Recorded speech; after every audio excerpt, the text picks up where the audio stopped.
Everybody. Today we're going to talk about confidence intervals for a population mean and also confidence intervals for a population proportion.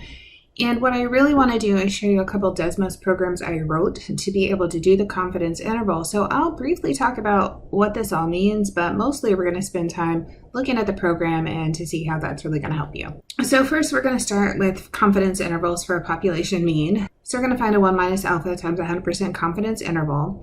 And basically what we're having to do is find the lower bound and the upper bound.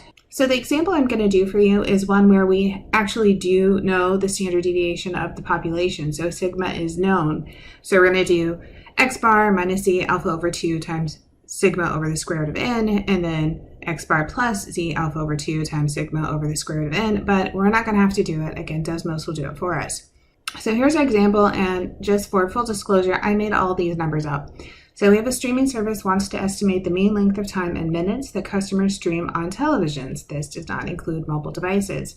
A random study of 62 customers found a mean time of 211 minutes. From a previous study, the company assumes that sigma is 12 minutes and that the population mean time is normally distributed. We're going to compute the 98% confidence interval for the population mean streaming time per day. Let's look at what we need to grab from this. First thing I see is the 62, that's our sample size. 211 is the x bar for the sample, and we have sigma is 12. We want to get a 98% confidence. So these are all the numbers we're going to need to use to plug into Desmos. I will put the URL for this program in the description of the video so that you have it.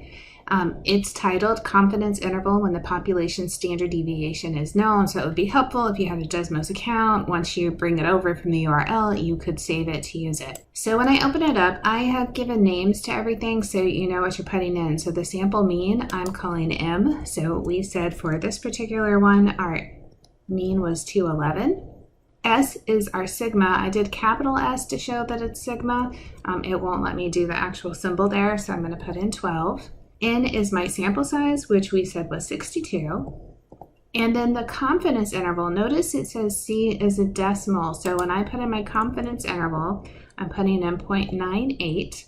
And then I'm just going to click somewhere to make sure it took it all in. And that's it. This 3.54535770054, that is our error bound of the mean. So if you had a question about that, you would have it. And then here, L is the lower bound of our confidence interval, and U is the upper bound of our confidence interval. So let's say we do that to 2 decimal places. I would have 207.45 as my lower bound, 214.55 as my upper bound, and that's all we have to do. So here's our confidence interval so you can see it, 207.45 to 214.55. And as a quick interpretation, what does this confidence interval tell us?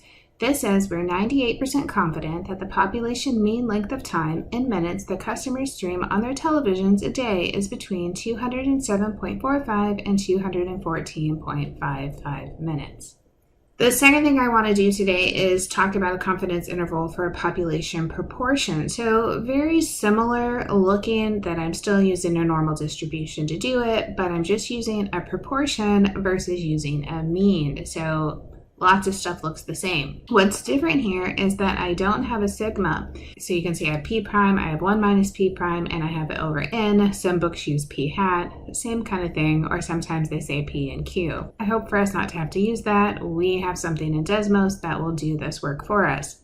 So again, an example that I totally made up. None of these numbers are real, but it gives us an idea of what we could look at with these confidence intervals for a proportion. So I said the following table shows the results of a survey in which 1,215 18 to 29-year-olds, 1,108 30 to 49-year-olds, and 1,017 aged 50 and older were asked if they read news online at least once a day. The results are from 18 to 29-year-olds, 62% said yes, 30 to 49-year-olds, 84% said yes, and then age 50 plus, 53% said yes.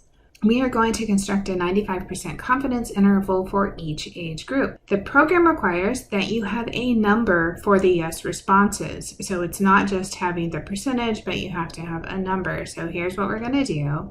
Just a quick calculation for each one. I'm going to do 0.62 times the number in the sample, which was 1215, so I get 753. I rounded, so whatever it was close to, I rounded for each of these. So 84% of 1108 was 931, and then 53% of 1017 was 539. So I'm going to use these numbers when I go over to my program.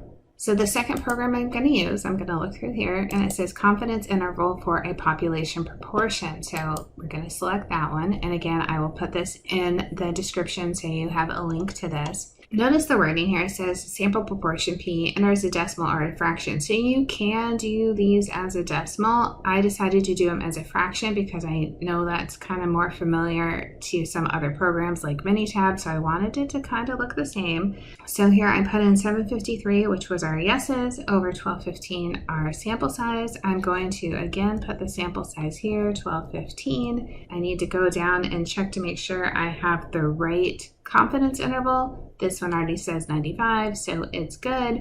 And you can see our answers. So again, we have an error, but this time the error is based on the proportion, not the mean. And I have a lower bound of 0.5924568890034, if we're going to round that, and then an upper bound of 0.6470492. It goes on. You can see underneath here if you want, like, what did I have it do? You don't really need to worry about that. You just need to look at the lower bound and the upper bound. So here you can see I just rounded that off to 0.5924 and to 0.6470. So let's do the next one where we're at 84%. So here I'm changing my P to 931 divided by 1108. I'm changing the N to 1108. You can see that the E changed, the lower and upper bound changed. This time I'm going to call the lower bound 0.8187. I'm going to call the upper bound 0.8618. So there's set 2. So let's do our last set. So for the last set, I had 539 of 1017. I'm going to change my N to 1017.